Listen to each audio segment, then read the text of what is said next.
असल के राहत के सिवा। उन्होंने हाथ उठाए और दुआ की और हमें बताया, लोगों ये माँ है, पर बदकिस्मती से ये माँ रमजान में भी जलील हो रही है। ऐसा करने वाले के लिए रमजान में कोई हिस्सा नहीं है। तीसरा, जो वैर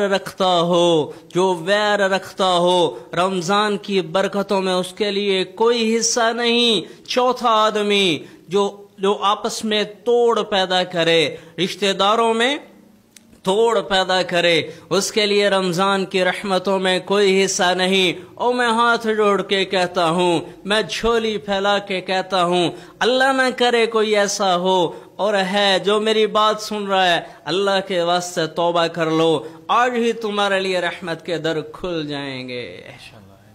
माशाअल्लाह, बहुत अल्लाह शाहिद भाई, बहुत अल्लाह, माशाअल्लाह माशाअल्लाह। अच्छा, आपका वो एक बड़ा मशहूर वाक़या वो ज़रा हमारे नाज़रीन